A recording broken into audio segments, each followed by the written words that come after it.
অবশেষে দীর্ঘ অপেক্ষার অবসান হয়েছে। ২ বছর ৮ মাস অর্থাৎ ৯৮১ দিন পর আবারও ব্রাজিলের জার্সিতে মাঠে ফিরেছেন নেইমার।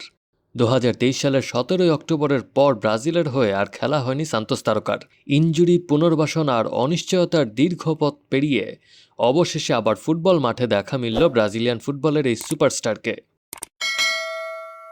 এদিন গোটা দুনিয়ার ভক্ত সমর্থকরা চাতক পাখির মতো তাকিয়েছিলেন।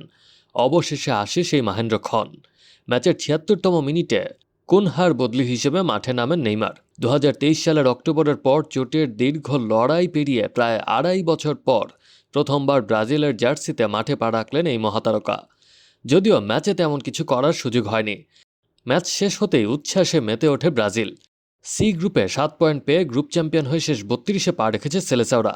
এদিন ভিনিসিয়াস জুনিয়রের অতি মানবীয় পারফরম্যান্স আর ৩২ মাস পর জাতীয় দলের জার্সিতে নেইমারের আবেগঘন প্রত্যাবর্তন।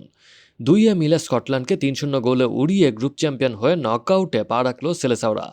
৬৪,০০০-এরও বেশি দর্শকের সামনে ব্রাজিল যেন আজ কেবল ম্যাচ জেতেনি, ফিরে পেয়েছে তাদের চেনা ছন্দ আর হারিয়ে যাওয়া জাদুও।